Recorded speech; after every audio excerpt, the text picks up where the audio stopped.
Disclaimer: the purpose of this video is to give a glimpse of information on canine behavior considerations when looking to change or improve unwanted behavior.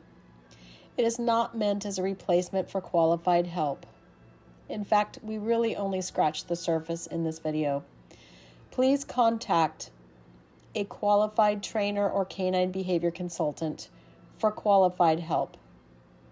You can find more information for help in Central Florida at www.trinitycanine.rocks.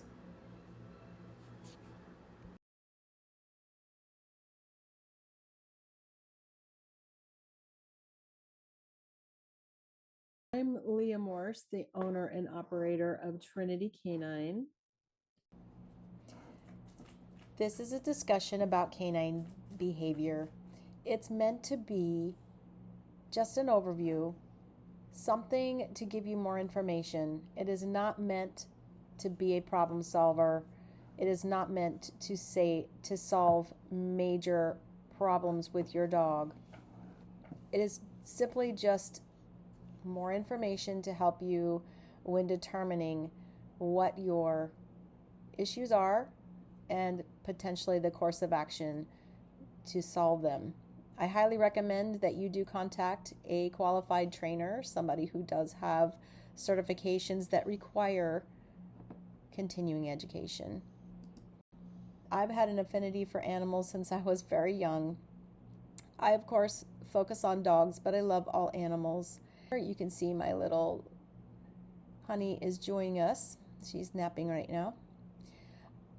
But again, I definitely want to provide this for those of you that I work with and also people that I'm not working with to help you to come up with realistic expectations for your dogs and realistic goals. I have both national and international certifications. I have some certifications from Canada. I have some from the United States. My canine behavior consultant and my certified professional dog training certifications are through the CCPDT. They are not a school. They are an independent certifying council. You have to take a massive test to be able to get those certifications, and you have to keep them up with rigorous continuing education. Bottom line, when we are talking about behavior, dogs continue to do things simply because they are getting endorphins or rewards from doing those behaviors, whether we like them or not. Some of our behaviors that we observe from our dogs can be really cute or fun or scary or annoying or embarrassing, but there's always a reason for the behavior, and the way to deal with behaviors is to find that core reason, but reach down deep and get that root out so that we can help the dog through the situation to do it better. Merriam-Webster's behavior definition, my favorite when it comes to dogs, is that number 2, the B. Anything that an organism does involving action and response to a stimulation, the response of an individual, group, or species to its environment. When we think about solving behavior issues, we want to think about what exactly is the unwanted behavior. What is it that we don't like? Is it a dog jumping up on us? Is it a dog being too hyperactive? Is it a dog barking? What is the unwanted behavior? And then once we define that, we want to know what happens before, during, and after that behavior. What people, places, and things are present? Where is this happening? Is it happening everywhere? Is it happening just in one particular place? And what actions are going on before, during, and after that? We want to determine, does your dog's behavior happen because your dog wants something or because your dog wants it to go away? That's very important. Each reason requires a different remedy. What is the dog's desired outcome, or what is reinforcing the behavior? It might not be what you think. How well has training been maintained? Dogs don't generalize well. Did you just take a puppy class and then you didn't really practice and You really didn't continue past the puppy school, or did you really train the dog what to do in a certain situation? Or did something happen to cause the training failure? Those are all questions that we need to answer. How well did the training go while you were doing it? There's various other considerations. If you work with me, I'm going to give you a 10-page questionnaire that's pretty thorough, because I don't really like leaving any stone unturned when I'm trying to help dogs and their people through issues. The ABCs of behavior. So in technical terms, we think about before, during, and after as the antecedent, the actual behavior, and the consequence. The antecedent is the preceding event, condition, or cause. The behavior is anything an organism does in response to stimulation. The consequence is something produced by a cause or necessarily following from a set of conditions. So in other words, what happened before a behavior? So for example, a dog saw a desired person while on a walk. That was the antecedent. What happened during the behavior? The dog pulled the leash and dragged the handler while the handler was trying to hold the dog back unsuccessfully, and the dog pulled that person over to the desired person. So the behavior was the dog pulled the leash and dragged the handler. What happened after the behavior? The dog was greeted, petted, and spoken to sweetly by the dog's desired person, the person that caused them to pull over in the first place. And so they unwittingly paid that dog to pull over to them. Consequences can be rewarding or deterring. So a dog pulling over to a person and then getting rewarded with petting and attention, that dog was rewarded with the engagement from the desired person. And so therefore the dog learns that pulling works and that their handler can be overpowered. Some considerations when working to improve behavior. What learning has occurred? Was that behavior trained purposefully or accidentally? So accidentally, we allow our dogs to pull the leash. Purposefully, if somebody played rough with a dog and the dog is now starting to bite people because they learned to play rough and they think it's fun, that's something we have to take into consideration. The emotional state of the dog. Is the dog overstimulated during this behavior? Under-socialized? Is the dog fearful? When it comes to training application, sometimes remodeling needs to take place and we need to determine where the breakdown happened. Sometimes when we train, we just want to get it done and people skip steps, and some of those steps were pretty important to lay down a good foundation. We also want to take into consideration the health of our dog, the developmental stage of our dog, puppy, adolescent, adult, senior, all of those matter. The 4 phases of learning in dogs are also very important to understand. So we have acquisition, acquiring a behavior. Dogs learn that doing an action, sit or down or stand or whatever you're training, gets them stuff. That's acquisition. Phase 2 is fluency. That's when our dogs are giving us that behavior on cue at 80% or better of the time that we're asking. Phase 3 is generalization. So that's where a lot of dogs get tripped up.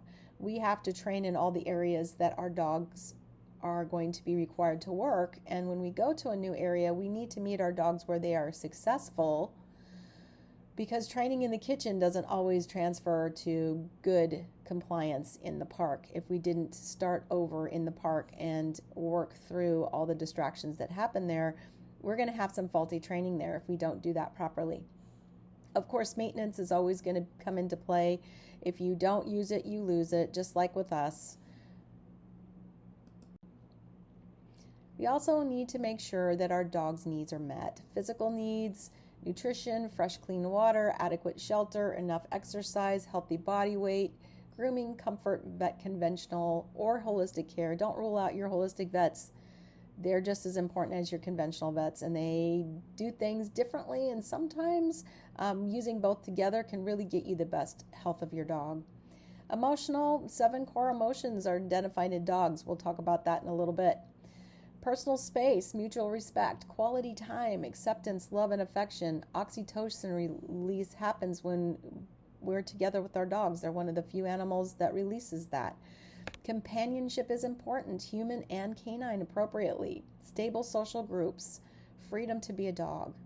Social needs, stable social group again, companionship again with our human or dogs appropriately.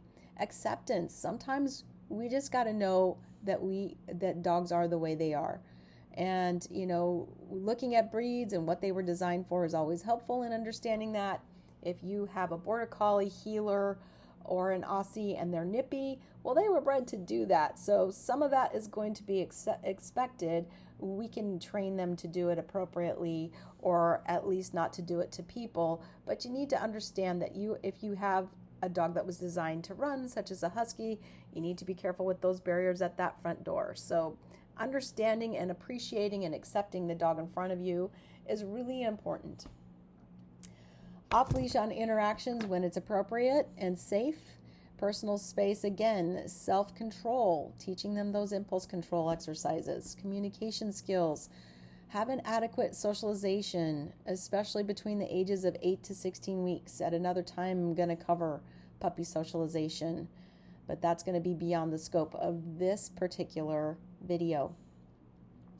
Psychological, mental stimulation, food puzzle toys. Are we getting them out and having them use their brains? Again, socialization, rewards-based training. Routine is also really important to our dogs. Benevolent leadership is important to our dogs. And I'm not talking pack leadership. We'll get into dominance at another video. But being a benevolent leader that keeps our dogs safe and building our relationship with them and trust, that's super important. Games are lucrative. Safe toys and bones, exploration, stable environment, and freedom to be a dog. And a lot of these are adapted from one of my mentors, Norma Jean Lorette, and her canine communication studies. Again, we're going to talk about our needs, so you're going to see a lot of Miss Honey in a lot of these slides because, of course, she's my current dog. And we do what we can to meet her social, her mental needs, her seeking needs, her emotional needs. She loves water. So we really try to make sure that she has adequate exposure to water in an appropriate way. We did discover, however, that we can't let her go in the ocean because she likes to drink the salt water, which then makes her sick. But she has doggy friends. She has a space where she can run and play with those friends. And we do the food puzzle toys. She definitely gets her playtime. We also make sure that we provide her core needs. So we really worked hard to socialize her as a puppy. She has a fan club at the Home Depot. You're also seeing my grand dog there getting some love and affection. Sleep is important. So in the upper right-hand corner, that's actually Honey asleep in that position hanging off the couch. But sleep is important for our dogs. Making sure that they get good uninterrupted sleep is important. Seeing to their grooming needs. If you can't do their nails, make sure you're getting in regularly and having a professional do it. Making sure your dog gets adequate nutrition. I'm not saying that raw is good for everybody. That's what we do with Honey, but make sure your dog is on what you've researched to be a good, nutritious food for your dog. But brushing is also super important, regardless if your dog is short hair or long hair. That's a nice massage. That's good relationship building time with your dog. 7 core emotions have been originally identified in dogs, and that is seeking, rage, fear, panic, play, lust, and care. I did take this off the internet. This comes from the Panksepp study in 2006. These are all just different areas of the brain that each of these stimulates and the neurotransmitters that correlate. You can pause this video if you want to read that further. But we do want to make sure that we take into consideration these different emotional states. So seeking is lucrative for our dogs. Super, super good endorphins are released from sniffing, searching, strategizing. Training is great for this. Figuring out a food puzzle toy. Seeking is a super good emotion to support for our dogs. Fear, panic, and rage tend to be very closely related. Obviously, rages are going to be our lunging, barking, snapping, biting. Fear is cowering, avoiding, trying to run away. Panic is obnoxious fool around. Maybe that's when your dog becomes the super jumper and gets ridiculously silly.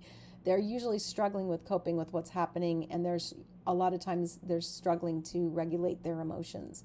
Play is usually activity that's relaxed, though rigorous. Lust, they can lust after another dog's coveted toy. Love and care, oxytocin release. One of those core emotions that I've observed is grief. I know dogs experience grief. We've all had those dogs that have lost somebody, a situation, another doggy friend. In this picture, the one on the left is Legend and Sela, two former dogs of mine.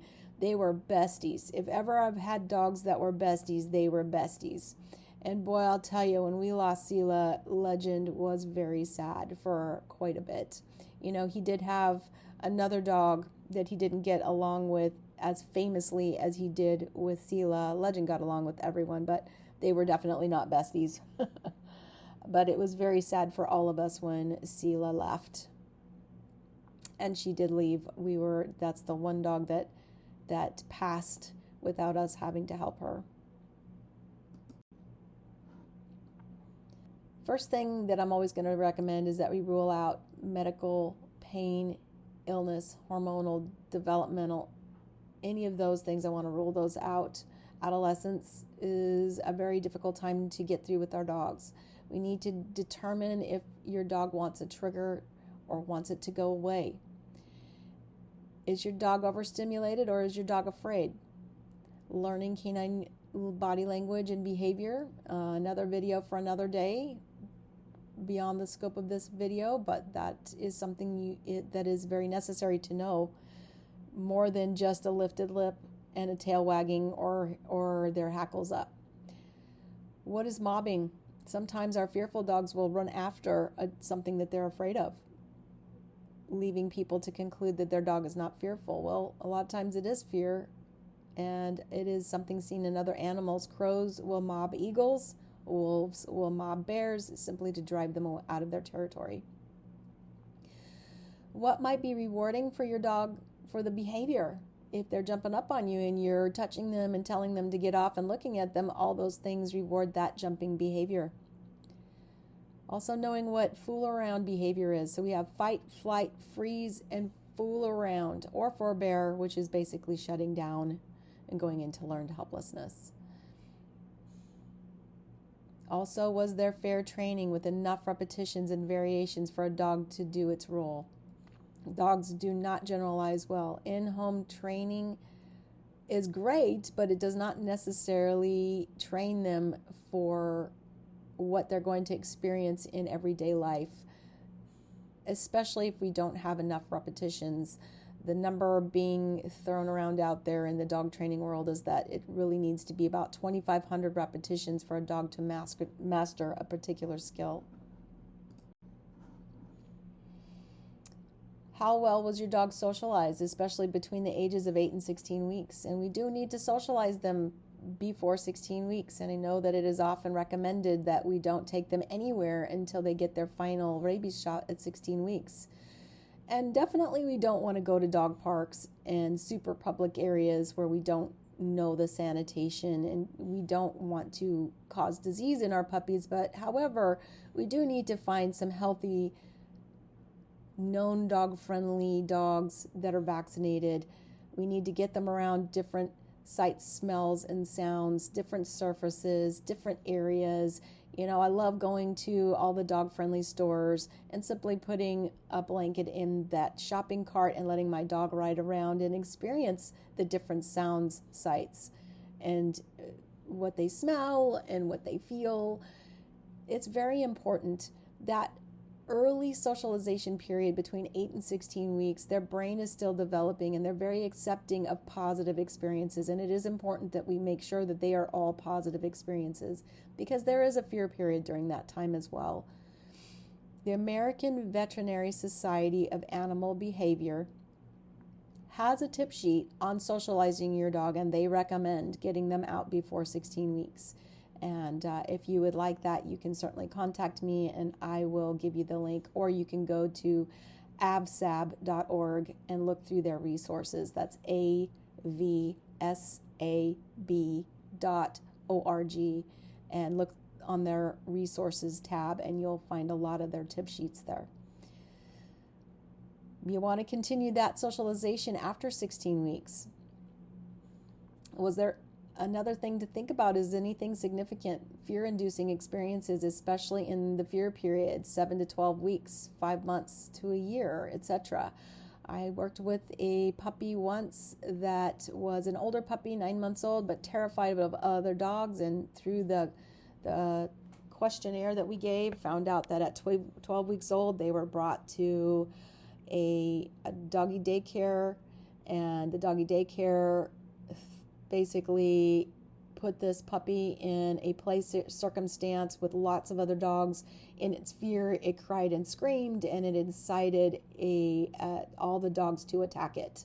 And so that was a profoundly terrible thing that happened in its fear period. So that can be very impactful and something to keep in mind. If you slammed your dog's tail in the door when it was only 12 weeks old or 8 weeks old, doorways may be scary or something that they're very cautious about for their whole life. Genetics and epigenetics, especially from the mother dog, personality, fears, phobias can often be passed to the puppies. And what was your dog bred to do? So if your dog was bred to herd cattle and nip at their heels, and you have children and your dog is running around nipping at their heels, some of that is genetics. If your dog doesn't pay attention to you and just always wants to sniff out things and they're a hound, well, that's what they were bred to do. So we have to have a certain level of acceptance and understanding for what they were bred to do. If you don't know, doing a genetic test kind of gives you a good idea what's in there, and sometimes that can answer a lot of questions. Is life routine and predictable or chaotic? No predictability can be very stressful for a lot of dogs. Are all your dog's needs being met? Social, physical, mental, nutrition, etc. Activity.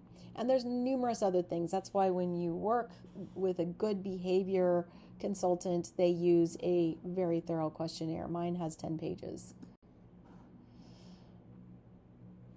Adolescence is another thing. A lot of times that 6 to 18 to 2 year time period is very difficult. Our dogs are learning to regulate their emotions. They're going through a lot of changes, whether they're spayed or neutered. They can still have some hormonal things working themselves out. But that is a population that we see that's typically the largest in most shelters. It's an extremely difficult time.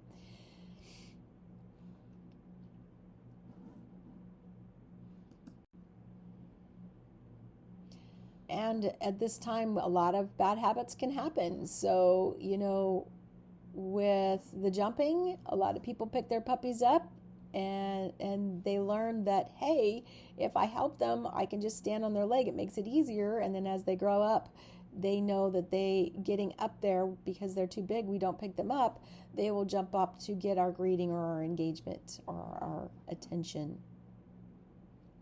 So, training a dog.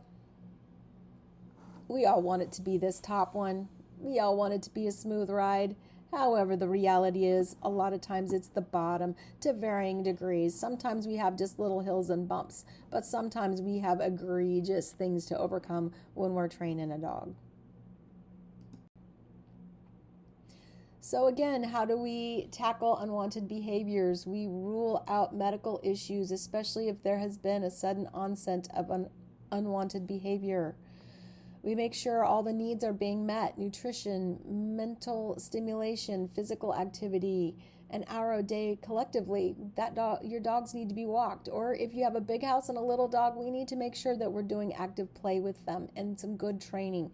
Seeking activity, access to puzzle toys, sniff fests, whatever we can do to help enrich that problem-solving, seeking emotion. And we want to make sure our dogs are getting enough rest. Dogs sleep a lot. As you can see, Miss Honey is sleeping to show us a good example of that. We want to manage the environment and stop the practice of the unwanted behavior with confinement, tethering, or preventing access until we can work through that behavior. We want to bring training to a peak performance. All dogs should have training daily, regardless, to help teach or maintain their skills. In the very least, we want to do sit, down, stay, wait, come here, leave it, drop it, etc. And there's many more. Teach your dog what to do instead. So we want to teach them to sit for greeting. Give them a job. We need to teach them what to do, not just expect them not to do the thing we hate. We want to teach them to go to place under a variety of settings and with a variety of people. So just doing this with one or two people isn't going to cut it. You need to do it with lots of people. Dog savvy, willing people. You need to desensitize and counter condition if necessary to every trigger. So if they don't like people, we need to find out exactly, is it all people, or is it people in hats? Is it people that have strange clothing on? Is it women? Is it men? We need to figure that out. Or is it people walking by a trash can? Sometimes there can be strange circumstances, but journaling your dog's triggering events can help you find trends. We want to also make sure that you seek the help of a qualified, certified professional that uses rewards-based training. It's all good and fine to watch videos, but when it comes down to the meat and potatoes of it, working with a professional that can actually see what's happening and help you with your skill level is really important.